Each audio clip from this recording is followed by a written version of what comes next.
how much money goes to municipality to pave those roads. So you're looking at misidentification of wetlands. You're looking at habitats, ridge lines, streamside thresholds.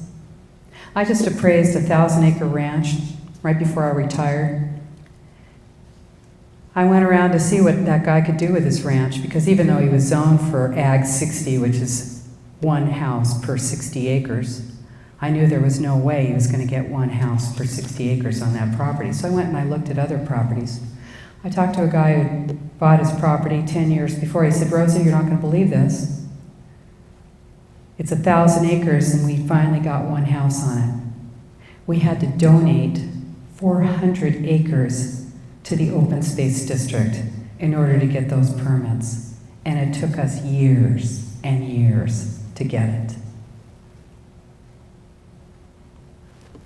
Misidentification of wetlands is something else. You know, when you think about the Sacketts, you know about the Sacketts from Idaho? That couple, they owned a piece of property they bought.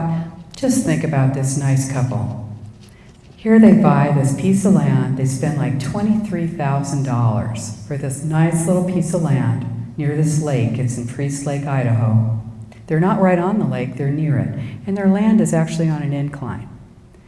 So they get their permits, and they bring the bulldozer, the land movers out, and they start digging up the property. They're putting in their footings for their house. Here comes the EPA. The EPA says, you can't build here. You've got a wetland on your property. And they said, what do you mean? We got our permits. The EPA says, no. You got to put this land back exactly the way it was before you brought in your bulldozer, or we're going to fine you $37,000 a day. Well, the Sacketts were pretty upset by that. But instead of folding like most people, they sued, and they fought it. And I know you're going to be shocked to hear that this went all the way to the United States Supreme Court. The U.S. Supreme Court. Can you believe that the EPA, the Environmental Protection Agency, fought them all the way to the United States Supreme Court? And what happened? What did the Supreme Court decide? Did they decide whether there was a wetland there? No. What they decided was that these people, that we, the people, have the right, that they are entitled to a hearing to challenge the government's threats to fine them for building on their own land. They got the right to challenge the federal government. They had to go to the Supreme Court for that right. This is happening all across the country. One other thing you're going to see if you're in a rural area is designation of wildlands and wildlife corridors, because we need linkages, right? Bambi has to be able to get together with Bambo, right? So, you know, think about this. We're not just talking about corridors like a street wide. Think about this one, Yellowstone to Yukon. Think about this, the whole West Coast, the whole East Coast, the whole southern coast, the whole southern boundary of the US, and the whole northern boundary of the United States as wildways. This is the plan. You go to wildways.org, you're going to see that. It's in my book. Now, when you think about that, they're not going to buy all that property. Some of that stuff's like, it's a whole statewide. How are they going to get control of all of that property, all of that land? They're going to do it with regulations and restrictions that limit your usage of your property. This is happening everywhere, all across the country. You know, we've got a really big country, don't we? I fly back and forth across this country all the time, and I look down. And you know what I see? Agricultural land, a lot of it. Now, people who live in big cities, they don't know that there's all this agricultural land out here, because, you know, they don't go too far, because they're using public transportation. They're going from 179th Street to 194th, and they think that the whole world looks like that. But I'll tell you, there's places in this country, if you don't have a cell phone, you go off the road, they're going to find you 5 minutes later a skeleton. We've got a really big country, and it is agricultural. Now, you're going to be told that these plans are designed to protect farmland. That is a lie. These are not for farmland. This is designed to remove you from the wilderness. Now, what we think of as wilderness, you know, you hear the word wilderness, you think you know what that is. Where is this thing? But I want to tell you what your government thinks wilderness is. Now, in California, we've got right near me, the Point Reyes National Seashore. That's a national seashore run by the National Park Service. Now, there is a oyster company there. They've been there for 70 years. Long time they've been growing oysters. They grow 40% of the state's, I think it's 40% of the state's oysters in California are grown right there in this little place, nice little place on Drake's Bay. Well, they were told that they had, you know, they've got a lease with the National Park Service. And they were told that their lease is going to expire in 2012 and it just might not be renewed. Well, they fought that, and the National Park Service secretly went out and put up cameras in the bay to watch them because they were absolutely sure that the Drake's Bay Oyster Company was doing something to molest those little harbor seals out there. They took 250,000 photographs at the Drake's Bay Oyster Company, and they didn't see one incidence, not one, of them violating the little lives of anything out there in the bay. So what did they do? They deep sixed that information. They hid it so that they could say that the Drake's Bay Oyster Company was indeed endangering the wildlife there. Now, you know what? When you hear that they want to create a wilderness area, that right now is a potential wilderness area. They want to make it a designated wilderness area. What is that? It's defined by your U.S. Department of Agriculture as an area where the earth and its community of life are untrammeled by man, where man himself is a visitor who does not remain. Wildlands, wilderness. This is what's happening to people who are making their livelihoods out on land, people who are growers, people who are livestock owners. Livestock is unsustainable. Tillage is unsustainable. If you don't have a seed injection machine, those are about $250,000, you're a threat to the planet. If you're a miner, if you're mining granite, you're disturbing the Earth's surface. I suggest you take a look at a couple things. Here in New Hampshire, you've got the Innovative Land Use Planning Techniques Handbook for Sustainable Development. It's the Department of Environmental Services and Association of Regional Planning Commissions have published this. You're going to see in it transfer of development rights, which means that you out in the wild areas will sell your development rights to your land to people in centers of cities so that they can build higher and higher stories of development for your future. Now here's something I know that you may not have heard of, and that is food sheds. Now we all think we know view shed, watershed, but check this one out, food shed. Think about this. You're living in a transit village, formerly known as a city, in high-density development, ground floor retail. You are not supposed to work out of that area. And you'll see this in the more recent transportation and development plans, in your master plans. You will see that people are to be encouraged to live right where they work. And they are discouraging you by vehicle miles traveled taxes, by high-cost parking, by, you're going to love this one, they're going to charge you more at the pump if you've driven more than you should have. Okay? Now, you're in your transit village. You're living on the 10th floor in downtown Concord for now. Now, how do they decide who can live and how many people can live in that transit village? It is ringed by what's called a food shed. And this is an area, you're a locavore, you're going to like this. Because it's not that you're being cultivated, you are being manipulated, you are being propagandized to like the idea of locally grown food. The truth is that your local growers will be out of business. This is mega corporations will be bringing in your food, and they will be doing it in this ring around your transit village. Sometimes it's a 10-mile wide ring, 20-mile wide ring, and this will determine by the number of calories that can be grown, how many people can live in the transit village.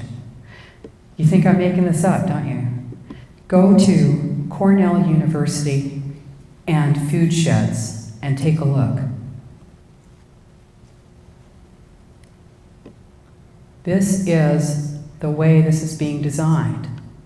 You are being indoctrinated with the idea that everything is going to be great, that we're going to be sustainable, that everybody's going to be happy and living in their transit village, and nobody's going to have your bike. Everything's going to be fine. Local food, it's going to be great. You don't need local government. It's redundant. Why should you pay for local government when you can have regional government? Who needs these local small towns? There'll be districts of your regional government. So you're going to see demolition.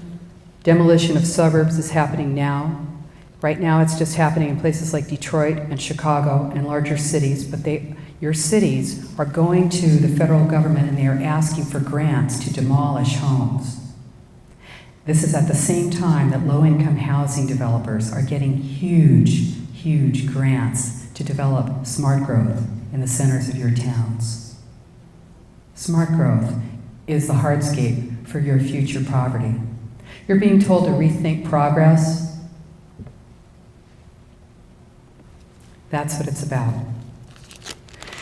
Agenda 21 is a plan to produce social equity by impoverishing populations and creating total dependence on government.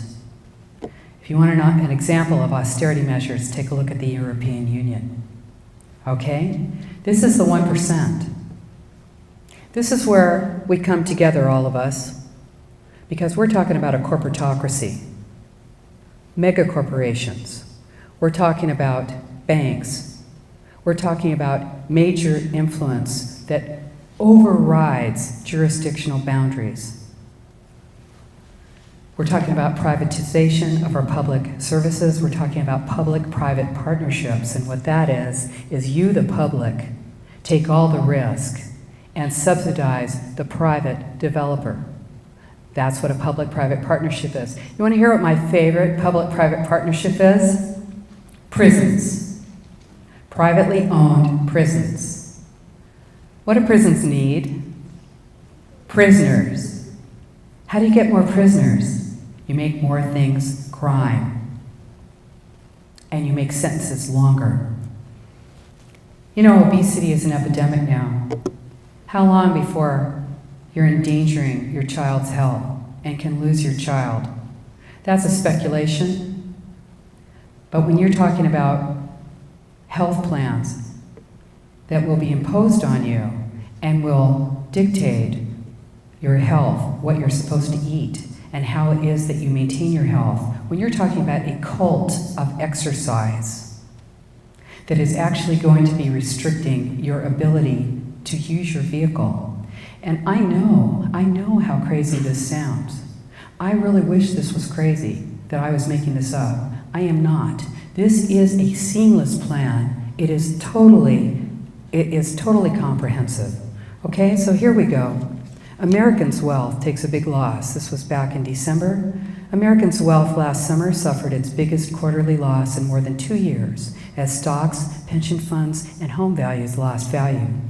But at the same time, corporations are amassing record cash stockpiles, $2.1 trillion at the end of September of 2011. This is a manipulation using the cover of environmentalism. The rigid control of a totalitarian state is in progress right now. And you know, we think it can't happen here. We think it can't possibly happen here, because they've left the shell in place. We think it's not happening here, but it can happen here. It is happening here right now. This is what it looks like. The USA Patriot Act, the National Defense Authorization Act, it designates the world as the battlefield. It gives the government the right to detain and murder United States citizens on our own soil if they're suspected of being a threat to the government. When you're talking about drones, they're saying they're going to have 30,000 drones in the air by next year. When you're talking about a 1 million square foot building being built right now in Utah that will house your records, when you're talking about the fact that the FBI right now can do domestic surveillance on you, does not need a warrant to get your hotel records, your bank records, your internet records, your telephone records. How about that Fourth Amendment, huh? We're talking about loss of our rights. Big time. This is what it looks like. All totalitarian states share the same characteristics: total control of property, education, markets, and production. Total information, surveillance, loss of free speech, and dissent. Restricted movement. They also share the same philosophy, and that is communitarianism. It's all for the common good. It's all for the fatherland. It's all for the homeland. Can you believe we accept that word? It's all for the homeland. As an individual, you are selfish. You have to think about the common good. What else do they share? The Spartan present. You've got to restrict. You have to conserve. What am I, a pig? Do I just use up everything I can possibly think of, turn my tap on and leave it running and leave all my lights on? No. What this is a plan to restrict your ability to be independent. Smart meters are part of this plan. Smart water, gas, and electric meters. If you haven't got a gas or electric smart meter yet, I suggest that you fight to keep that off of your property. And water meters are coming. Now, you know what? I don't know if they have health issues. I have no idea. The thing that I talk about is the fact that they can be shut off remotely without anyone coming onto your property. It's 3 o'clock in the morning, and you go to turn on your light, and there's nothing happening there. Dissent is not permitted under this plan. What else do they share? They share the vision of the glorious future. Yes, the vision of the glorious future. The skies are always going to be blue. We're going to be riding our bikes. We're going to be downstairs in the coffee shop. Nobody's going to be working. Life's going to be great. There goes the train. The vision of the glorious future that is enabled by the Spartan present. What else do they share? Terror. The war on terror is a war on you. Have you traveled lately? You traveled? Been to the airport? I refuse to do the hokey pokey for them. I won't go through their little thing that they say is not going to be hurting me. I won't do it. So I have to go there a half an hour early. I'll show you why.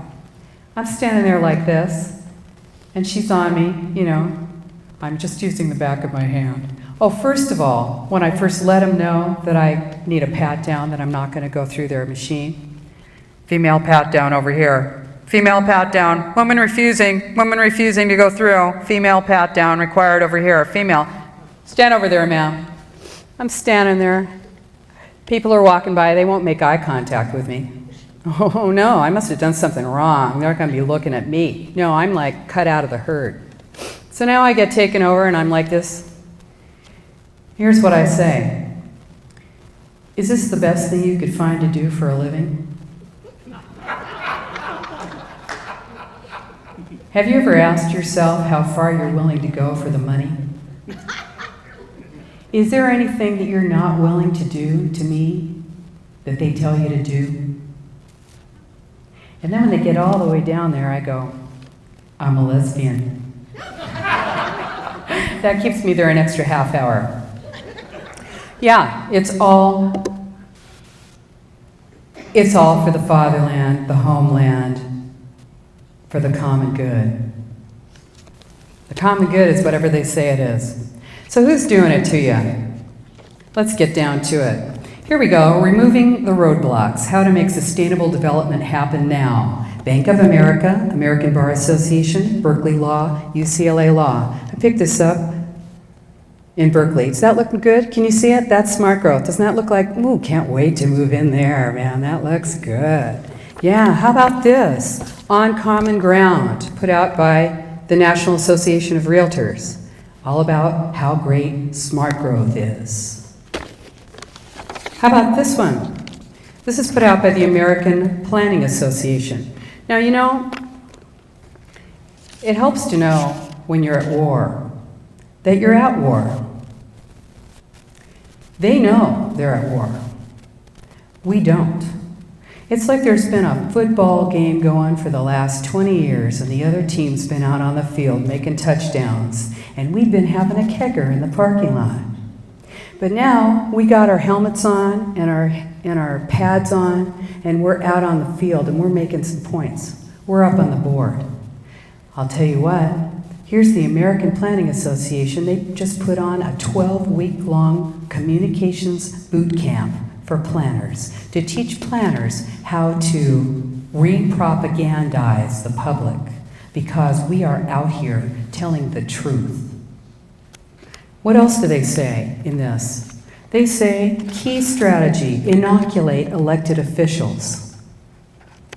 They want planners to go to elected officials and say, hey, don't pay any attention to those people. They don't know what they're talking about. We have no idea what Agenda 21 is. Oh, that Agenda 21. No, that's just an old, dusty plan that has no binding impact on us here in Wolfeboro. They're lying. It says here to cultivate influentials. What else does it say? It says reframe planning in economic terms, and you'll see that. Oh, life is great with planning. You want work, you want more jobs. Planning is what you need. Now, you know, am I against planning? Everybody plans. You plan when you get up in the morning what you're going to do. Regional planning is important for transportation, right? You don't want your road to end at the end of your county. You need it for some things. This is not what you need it for. This is social engineering. This is redesigning government, that's what they call it, and redesigning your future. They say to conduct aggressive outreach and have a game plan for the opposition. They are fighting now to stay alive. You know why? Because your town, I bet, has spent hundreds of thousands of dollars on consultants for these plans, and hundreds of thousands of dollars for planners for these plans. And any organism, organic or inorganic, will try to stay alive and do whatever it can to protect itself. And when you are a planner who has been indoctrinated from the entire time you have gone through school to think that what you are doing is good, and that what I am talking about is just collateral damage for good planning, you're going to have trouble with that planner. There should be Nuremberg laws for planners. Planners are not there to stop you from using your property. There should be Nuremberg laws for people who, you know, I'm sorry, but in 1945 was about the last time that we accepted, if I don't do it, somebody else will. Or I was just following orders. This is an anti-American plan. Private property rights extend to your body. This plan is a whole life plan. Now, who else is doing it to you? In your universities, you'll find, for example, Geography 300, Sustainability for the Common Good, 3 credits. It's a core course for the BA. That happens to be Oregon State University, but you'll see it elsewhere. You'll see federal agencies that were in the President's Council of Sustainable Development who are partnering in 501c3s with private organizations, the Smart Growth Network. You'll see them partnering with environmental groups. You'll see HEALS, Healthy Eating, Active Living, New Hampshire. That's supposed to be about eating an apple a day. No. It's about updating your general plan and adopting zoning ordinances. Community-oriented policing. That's under the Department of Justice. Community-oriented policing. That was supposed to be for gang control, but now it's in every single community, and what they're controlling is you. Monitoring and surveilling. Smart growth is about keeping you from having any private outside place to go. And you know, if you live in the town next to mine, it's against the law to smoke in your apartment. More and more things will be crimes. You will find yourself breaking laws that you never knew existed. Fusion centers, code enforcement ambassadors. That's where you too can be a junior code enforcement officer going around your town and ratting out somebody who has a car parked on their lawn. Your neighborhood association will actually be farmed. The city will be looking for people that they can bring in to say that they speak for the entire neighborhood. This is how they do it. They put these plans up, and then your neighborhood association president says, I think this is great, and our entire neighborhood is supportive of it. And you're like, I don't even know who this is, and I don't support it. And they say, well, you're not the neighborhood association president. Try and be a neighborhood association president now and object to this. I dare you. Consultants, lawyers, planners, there is huge, big money in green. Huge money in green. We're talking about money, big trillions of dollars in green. Who else is doing it? Siemens Corporation. You might remember Siemens Corporation as a German corporation that was about to go bankrupt right before Hitler took power.